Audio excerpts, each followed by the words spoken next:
De mirabanao amin'ny anaran'i Jesosy a, raha manjo indray zao fandarana zay atolotry ny JES zao, fandarana mitondra lohateny hoe zanaka mpandova. Vity ny fijorona vavolombelona zay nentina nanokafana ny fandarana. Iny zany a tsy entina edin-kevitra na hitarina anaovana commentaire fa tena natao fotsiny mba hanolorana hoe misy Andriamanitra ary mbola miasa Andriamanitra. Zay zany zava-dehibe. Ny tena tanjon'ny fandarana dia atonga olona anankiray na zay mba hampiaino anankiray na mpijery mba hazo hery, mba mahazo fahalalana entina mihotra miatrika an'izao fiainana faran'izao zay kiondalana lehibe iovan'ny tantaran'ny fiangonana, satria miova ny tantaran'izao tontolo izao, miova ny tantaran'ny olombelona, kiondalana zao ary fiovana dia mampatahotra satria efa voalaza amin'ny soratra masina avokoa ary tsy miverina intsony fa miova mandroso miova ary miaratsy araka ny tenin'i Jesosy hoe miaratsy ao fiainana zao. Ka tonga hitondra dia ny fampianarana sy fampahirezana tsotra, tsy zay manana feno sy marina fa mitondra ny anjaranay kosa. Zay zany ny zavatra hoentiny eto. Tsy amerina intsony hoe inona ny fikambanana na iza ny fikambanana fa efa voalaza tany amin'ny fanolorana zany fa nomenanao kosa hatreto dia manomboka amin'izay zany ny fampahirezana sy ny fampianarana maro mba azahoanao saina hoe ahoana ny tena mahazanak'Andriamanitra. Fanontaniana mipetraka avy hatrany, iza ny tena zanak'Andriamanitra ary ahoana ny mahatena mahazanak'Andriamanitra. Be dia be mamaly hoe fiangonana ve zay manana fiangonana matanjaka sy malaza ve sa zay manana mpitandrina mahay ve sa ahoana. Tonga dia diso daholo zay rehetrarehetra zay satria le fanontaniana mihitsy ny diso. Ny fanontaniana tsy hoe iza no zanaka mpandova, misy fepetrany olombelona zavatra hita ety avelany ve, tsotra mivaly tenin'ny tenin'Andriamanitra ny zanaka mpandova dia zay rehetra nateraka Andriamanitra. Zay ihany. Ataoko ohatra tsotra. Raha ohatra olombelona ianao ka niteraka, tsy teraka tsy olombelona ianao ohatra hoe biby zany, omby, soavaly, saka ohatra. Ataoko tsotra kely ohatr'izay le fampianarana sy le fanazavana satria dinidinika tena matao eto fa tsy dia fampianarana be na toriteny. Tsy toriteny zany nentinento fa tena dinidinika, fampizarana. Raha toa ianao ka miteraka ka tsy olombelona tahaka anao zanakao dia apetraka amin'le fiteny hoe sampona. Zay zany le izy. Ny sampona misy maro hoe mety hoe sembana. Ny sembana zany tsy dia sampona loatra. Fa ny sampona dia tena hoe tsy mitombona saka miteraka voalavo zany no atao hoe sampona. Ka hatreo ngamba fa tsy halavaina lavabe ny dikan'izany Andriamanitra niteraka Andriamanitra. Teraka zanak'Andriamanitra tahaka ny endriny izy. Ka raha tsy mitovy endrika aminy sarotra be ny tenenana hoe zanak'Andriamanitra. Antany sady ianao zany hoe koatran'iza ary no zanak'Andriamanitra dia zay mitovy endrika aminy zay mitovy fomba aminy zay naterany. Zay zany nateraka indray. Zay moa ny ten'Andriamanitra. Tsy hanao fotom-pinoantsika eto hifandresy lahatra amin'ny hoe zao ny fahateram-baovao sy ny ohatr'izao samy manana ny fomba hitezan'ny fiangonana. Zay le hoe doctrine. Ary izy io dia manimba matetika io fomba fampianaram-piangonana io indraindray miala amin'ny fampianaran'ny Baiboly izy. Andehantsika hijery tenin'Andriamanitra kiray ao amin'ny Baiboly amaritantsika azy hoe olona tahaka an'iza zany ny olona afaka ho zanaka andova n'Andriamanitra. Alohan'izay tenin'Andriamanitra zay le mpandova. Le mpandova zany tsy hoe andova ny tany fotsiny. Tsisy dikany raha tovany tany ianao na hijanona eto mandrakizay ara levina eto ianao zany hoe levina any amin'ny afo ianao zany satria tia ho levonina. Fa le lovany randraina dia le any an-danitra sy avany an-danitra. Ka halalantsika hoe iza le afaka andovan'izay zay no hijerevantsika tenin'Andriamanitra. Ato amin'ny Tesaloniana voalohany toko 5 misy teny mivaky toy izao ny 9:7 amin'ny anaran'i Jesosy. Ary Andriamanitra ny fiadanana hamasina anareo samy ho tanteraka ka aoka ho arovana avokoa ny fananareo sy ny ainareo ary ny tenanareo ho tanteraka ka tsy anatsiny amin'ny fiavian'i Jesosy Kristy tompontsika.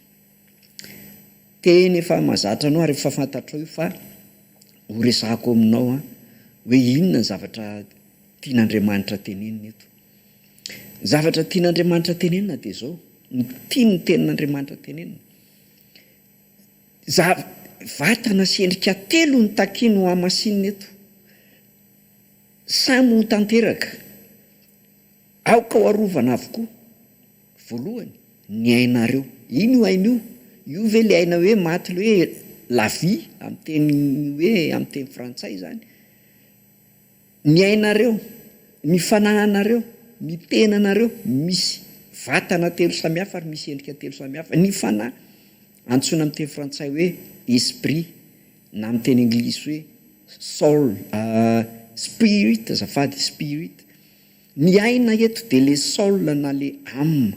Io zany ilay tenen'ny tompo hoe matahora zay averiny ainareo ka afaka matahora zay mahafaty anareo ka afaka haka ny ainareo, averiny ainareo. Le aina tenenina eto dia le âme. Le âme maolona fa tsy le fanahy. Le fanahy esprit akanjo. Mbola hiditsalala amin'izany tsika aoriana fa tenenina fotsiny hoe ny olona zany afaka anana an'le lova, afaka ho zanaka mpandova, dia olona salama sy velona, masina ny fanahiny, masina ny aina ny amany, masina ny tenany na ny vatany. Nanana ny endrik'Andriamanitra ray zanaka fana masina. Zay aloha ny fepetra voalohany. Fa rehefa tsy hananantsika izay fepetra izay raha ohatra zany ianao atao hoe maty fanahy, araka le teny Paoly hoe maty fahavelony, zany hoe vata be anao fotsiny ny velona, fa ny fanahinao maty dia mbola tsy olombelona feno ianao, mbola tsy nateraka indray ianao. Andriamanitra raha nanamboatra ny olombelona tany amin'ny Genesisy dia vatana, aina, fanahy mitovy endrika aminy no namboariny. Andriamanitra nanamboatra olona mitovy endrika aminy. Andriamanitra nefa ray mpamorona. Ary laza izy fa zazalahy no ateraka ho anareo amin'ny Isaia 7:5. Ary Jesosy ndray ny teny fa andeha ho any amin'ny ray izy, any amin'ny toerana dia aniraka ny fanahy masina.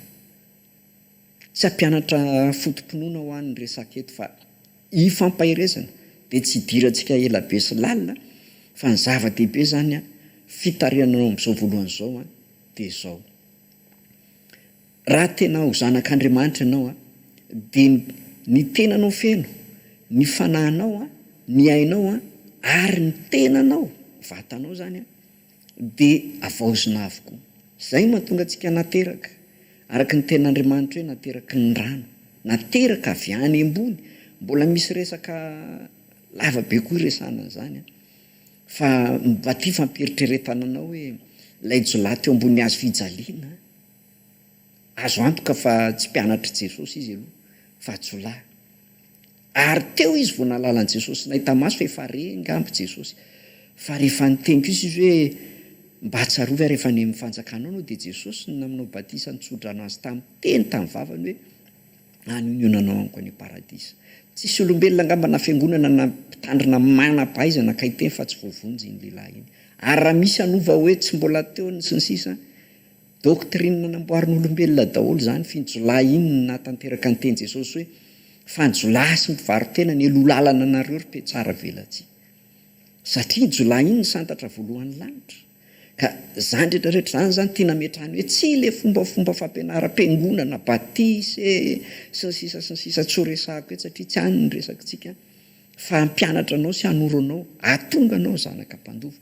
Dia izay zany ny tarihako voalohany hoe raha te ho zanaka mpandova sika dia tsy maintsy mila le endrika aloha mba ho tanteraka ihany koa le teny Jesosy hoe tsy misy sy ny tota sy ny hoditra tota ka asiana davay vaovao fa ny vaovao androvotra ny tota.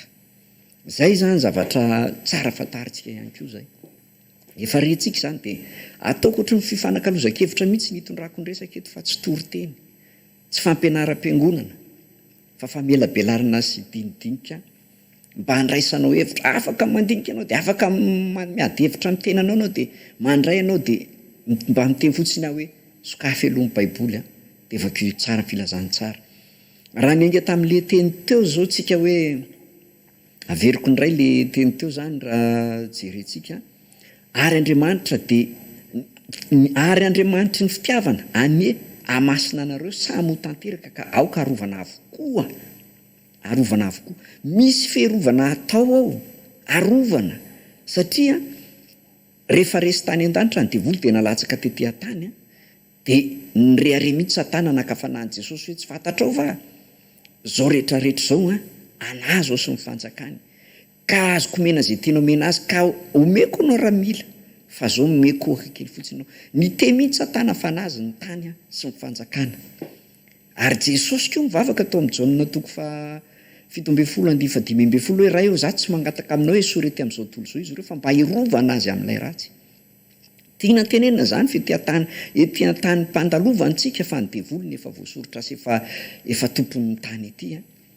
ka tsy ady amintsika tsy ady vitana amintsika hoe ifandrivotra nyty tany ty amin'ny fefana azy ny fanjakany ety ka raha zanak'Andriamanitra ianao zanaky ny fanjakany lanitra tsy maniry ny ety ianao mety andalovana fotsiny fa lay ho avy ny tena katsahinao zay zany nitariananao eritreritra hoe ohatran'iza moa zany le olona tokony ho zanak'ampandofa voalohany indrindra zany averiko aminao mila ianao manana endrika mitovy amin'Andriamanitra fa Andriamanitra nanao ny olona tahaka ny endriny Andriamanitra nefa manana endrika maray azy namorona an'izao tontolo zao Andriamanitra nefa manana ny endrika mazanaka azy namonjy an'izao tontolo zao fa toy izao ny tiavan'Andriamanitra an'izao tontolo zao meny ny zanalahy tokana mba tsy ho very zay rehetra mino azy mba hanana ny fiainana mandrakizay tonga de hainao ny andiny sy ny toko sy andiny angamba tsy olazaiko tso satria teny efa hainy olona rehetra tsy enjery na ny tsy mivavaka raha mahay zany tsy enjery de mba nondray mba mamaky hoe taiza hoaiza moa nisy an'izay ten'Andriamanitra zay koa mba ataontsika eto mba fampirisiany hoe vaky io baiboly io zay zany ilaina ihany koa de zao zany le izy rehefa ho zanak'Andriamanitra zany tsika de tsy maintsy manana endrika ny fanamasina koa satria Jesosy ny teny hoe irako any aminareo ny fanahy izy no ampianatra anareo ny zavatra rehetra noro anareo ny zavatra rehetrarehetra ary ny fanamasina de Andriamanitra tany amin'ny testamenta taloha izy natsoina hoe fanahin'i Jehova fa taty amin'ny testamenta vaovao izy hoe fanahy masina raha fitinina sahady zany zay endrika izay nitarehantsika azy de zao ahoana ny itezantsika ny tenantsika ny fanahintsika ny aintsika mba ho mendrika ho zanak'Andriamanitra fa efa nitenenina tamin'ny fiandohan'ny fandaharana hoe ny zanaka zany de zao raha misy zanaka ao an-trano ny zanaka ao tsy mbola mangataka amin'ny ray aman-dreny vao mahazo misakafo ao an-trano na mangataka miangavy vao mahazo matory ao an-trano na mangataka vao omena fitafiana ary raha marary de tsy maintsy mangataka vao tsaboana raha ianao io miaino ahy io mijery io raha manambady manjanaka ianao mananjanaka ianao aza mena hanina ny zanaka ao raha tsy mitalao hoe ray volana tsy fantatro aza mena hanina raha vitanao zany ary aza ampidirinao an-trano mihitsiny aza mena fandriana fa velao any ivelany any raha vitanao zany fa zanaka ao trano izy ka raha ianao ary olombelona manao zany amin'ny zanaka ao raha zanak'Andriamanitra ianao misy zavatra diso be dehibe finoantsika raha ny teny Andriamanitra angatao zay tianareo de indraindray zavatra tsy azontsika le hoe angatana le tokony angatana tsy angatantsika le tsy tokony angatana efa tokony atsika ino ny zizirantsika isan'andro nefa efa tsy zay le angatana fa diso fangatakatsika matetika ny zavatra tsy tokony angatana mbola ho azavaina tolo zany fa tsy hitariko aloha re fodikevitra fa ny fodikevitra resahako amin'ity voalohany ty de zao hoe any amin'ny fototra mihitsy misy madiso atsika le endrika mazanak'Andriamanitra mihitsy ny tsy ao ka tsy ho mpandova mihitsy tsika raha zanak'Andriamanitra ray tsika mitovy endrika amin'ray manana lovabe tsika raha ny teny izy hoe misy de misy manana lofontsika vao miteny mivavatsika io de misy zany ny tokony misy ten'Andriamanitra be dehibe manamarina zany eo amin'ny baiboly araky ny teniny Jehova ao amin'ny Isaia hoe atoy ny tenin'ny mpanompoko be dehibe atoy ny tenin'ny mpanompoko sy ny sisa sy ny sisa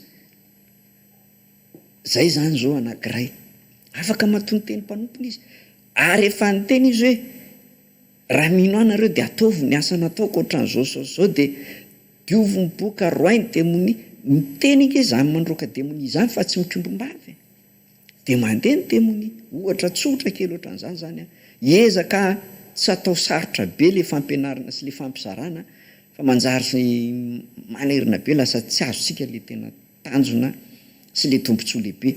Averiko ihany ny zavatra iangatsika voalohany eto zany de zao ataovy zay atonga nao hanana ny endrik'Andriamanitra alohan'ny andohanany zavatra rehetrarehetra. Fa rehefa hanananao le endrik'Andriamanitra, fantatrao le endrika ilaina, de atoronao hainao daholo ny toetran'Andriamanitra sy ny fomba fibeazana. Arovo izy ny fanahinareo, ny ainareo, ny tenanareo, anao ohatra ary azy zany mba hampazava azy. Arovo ny fanahinareo, ahoana fiarovana ny fanahintsika? Ny fanahintsika de mila miray amin'ny fanahy masina. Mila manamasina fanahintsika, tsika mila vavaka zany tsika. Io fanahy io no miresaka amin'ny fanahy, ny nofo tsy mahay miresaka amin'ny fanahy. Teneniko anao fa raha misy olona samy hafa firenena, tsika malagasy, de andao hoe tsy mahay teny vahiny mihitsy tsika, ka misy vahiny espaniola ohatra miresaka amintsika. Miteny izy espaniola tsy azo tsika. Valitsika teny gasy izy koa tsy mahazo. De manao resaka mona sy marenina zany ny olona tsy mitovy teny.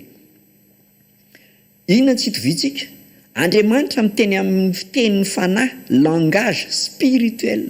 Itsika miaino ny fiainona ny sofiny nofo, ka raha ny teniny sy ny feon'ny fanahy zany tsy hainy sofiny nofo miaino azy. Dikany raha tsy olona matanjaka ara-panahy, olona efa teraka ara-panahy, efa nahazo fanahy vaovao indray izy nomena fanahy vaovao izy. Mbola ianarantsika zany hoe ahoana amin'ny fahaterahana omen'Andriamanitra fanahy vaovao zany, misy tenin'Andriamanitra be dia be izy mamorona fanahy tahaka ny tany amin'ny Genesis nasiany fofinaina ny vavorony de zay vao lasa olombelona. Fa raha vatany fotsiny voalaza ny mpitory teny toko 7:10 mpitory teny toko 7 azafady, de ny tenin'Andriamanitra hoe mba izan'Andriamanitra toetran'ny olombelona, fa raha ny tenany ihany nofony ihany de biby izy. Mitovy amin'ny biby tsika rehefa tsy hisy fanahy, ny biby tsy hisy fanahy, fa tsika olombelona misy fanahy. Zay zany nitondrana an'ity tenin'Andriamanitra ity mba entitsika iomanana an'izany hoe ahoana moa zany manana ny endrik'Andriamanitra. Tsy toetra ivelany amboarimboarina. Araka ny fanahy misy teneny hoe mba tsara fanahy ny olona iny, ratsy fanahy ny olona iny, hitanao amin'izany. Ny olona ety avelany de efa mahita mamaky ny fanahinao. Zay zany anankiray. Ka ny fitezana fanahy de tsy misy afa-tsy ny vavaka, fikambanana amin'Andriamanitra, fitandremana ny ara-panahy mba hatanjaka, ny aina na ny amina. Za moa zany mba manana hevitra ihany hoe ao amin'ny baiboly zany be dia be ny teny ilazana ny amina, fa aina indraindray de indraindray fanahy. Ny antsika malagasy moa fanahy daholo na ny amina na ny esprit, fa ao amin'ny baiboly aina ny ilazany azy indraindray. De za zany miteny hoe ohatra misy voabolana azontsika hoentina tsara ihany eo amin'ny akademia hoe tsika malagasy manana an'izay le hoe very amboroa, lasa ny amboroany. Ina moa ny atao hoe amboroa? Ambon'ny anankiroa. Ny ray fanahy, ny ray vatana, de le ankiray ambon'le anankiroa zany le tsy azon'ny olona, le aina le amina. Le amina le izy. Tsy hoe amorona eto azy zany fa mba hasoso-kevitry ny aina entiko mba hanairana anao hoe misy zavatra lalina be tena tsy tokony diniantsika be dia be amin'ny fiainana. Ny amina na ny aina, ahoana ny amelomana ny tena maizy, fa io le manapa-kevitra, io le misaina, io le manaiky ny any an-danitra na tsoany, zay le hoe passion des âmes. Io le tenen'i Jesosy hoe zay avery ny ainareo, avery ny amanareo, fa tsy hoe avery le aina hoe maty ny aina, hoe latsaky ny aina hoe maty, de le hoe maty hoe tapitry ny aina. Tsy zay le aina tiana tenena, fa le amina, avery ny ainareo, avery ny amanareo. Ka mba tsy avery ny amantsika zany na ny ainatsika, mila misakafo mba tsy ho faty. De ny sakafon'io de ny tenin'Andriamanitra. Ny tenin'Andriamanitra mamelona an'izy io. Ary le vatanareo, le tenanareo, zay ny tenenina teto ihany koa, le tena, de le ty vatantsika ty, mila kolokoloana tehizaina masinina io, mba hitoerany fanahy masina, mba hitena hitoerany aina. Ataon'ny olona ahoana moa? Ary betsaka amin'izao fotoana izao tsy mamenatra amin'ny teny izany. Ny kristianina eny mampalahelo, fa na de mpitondra fivavahana ary amin'izao fotoana izao be mijangajanga, betsaka ny lavo. Satria misy fampianarana tsy mety, misy fitondran-tena tsy mety, zay ohatry ny modiana tsy tao amin'ny fiangonana, fa azy azahoana amin'ny volan'ny olona sy abenisany olona am-piangonana no atao ka raha misy efa mamofady ara de ohatry ny sarotsaromana fotsiny efa hiakatra eny amin'ny altara zao ny zava-doza sy ny zavatra efa tenenin'Andriamanitra hoe hiakatra amin'ny favetavetana mety mahery be le teniko fa ifonako tsy hoe za zany masina na hoe za zany miseho izy fa tonga amin'le asiako mafy ny tenako mba ho mangana fa so za zay mitory no lavina fa ny tenantsika io de mila fahamasinana ny fahalemena misy mety ianao olona moratezitra mety ianao olona kizitina mety ianao mety manana fahalemena indraindray ianao mety tsy mitana ny teny nomena sy ny sisa be dehibe fa ohatra hoe fijangajangana tsy fahalemena fa fahotana Jesosy mihitsy ny tenin'izany hoe ny fijangajangana de mihoatra ny amin'ny fahotana rehetra satria mikasika ny tena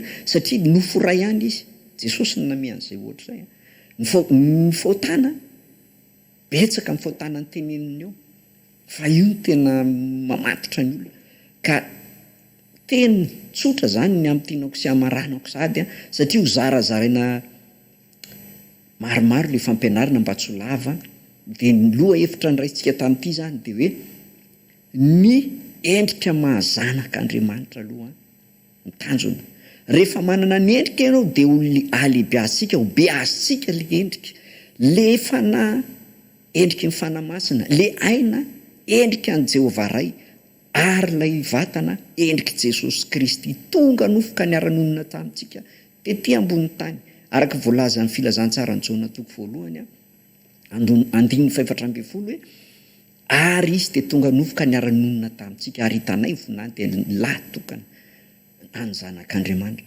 ka zay zany noetiko anokatra anty dinidinika ity mitarika anao araka ty soratra masiny ty hoe ary Andriamanitra ny fiadanana ny amasina anareo samy tanteraka ka aoka rovana avokoa ny fananareo vatana ray zay sy ny ainareo vatana faharoa zay ary ny tenanareo vatana fahatelo zay ho tanteraka ka tsy anatsiny amin'ny fiaviany Jesosy Kristy tombontsika roviana amin'ny fiaviany indro mandondony ambaravaranao ary zay marefeo ka manokatra varavarana de hiditra ao amin'ny ary sakafo amin'ny efa tonga Jesosy Kristy fahazalavinao izy fa ozony ao amin'ny apokalipsy toko 7 andiny 20 zany teny zany ary ozy izy ao amin'ny Jaona toko voalohany andiny voalohany filazantsara hoe ary tany voalohany teny ary ny teny tao amin'Andriamanitra ary ny teny dia Andriamanitra ka raha nandray ny tenin'Andriamanitra ianao Jesosy tonga nofo efa tonga aminao izy loha hevitra hafa zay fa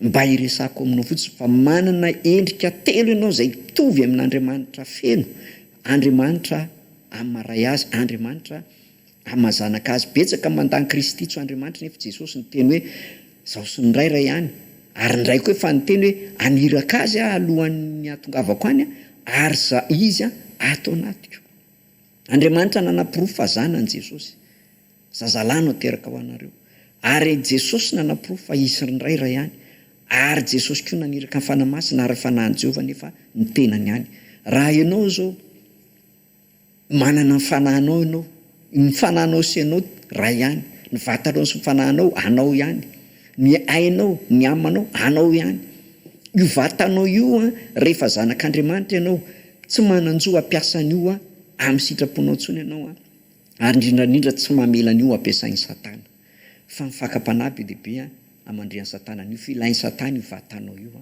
ampiasainy ka de isorantsika an'Andriamanitra zay fampianarana fo zay ijery loha hevitra hafa indray tsika zay mitohy foana loha hevitra resantsika mifampiankina daholo ny loha hevitra rehetra resantsika averiko indray loha hevitra tamin'ity zany de zao miendrika itovizantsika amin'Andriamanitra aloha no ilaina vao ho zanak'Andriamanitra tsika afaka andova azy ka de mampirisika anao arovo ny fanahinao arovo ny ainao arovo ny tenanao arovo ny esprit anao na ny spirit amin'ny teny anglisy arovo ny ainao soul amin'ny teny anglisy âme amin'ny teny frantsay arovo ny tenanao corps amin'ny teny frantsay body amin'ny teny anglisy mino fa mazava tsara de apetraky tsika eo iny fampianarana iny fa hiditra loha hevitra manaraka indray tsika de ny tompony hitanao de manasanao raha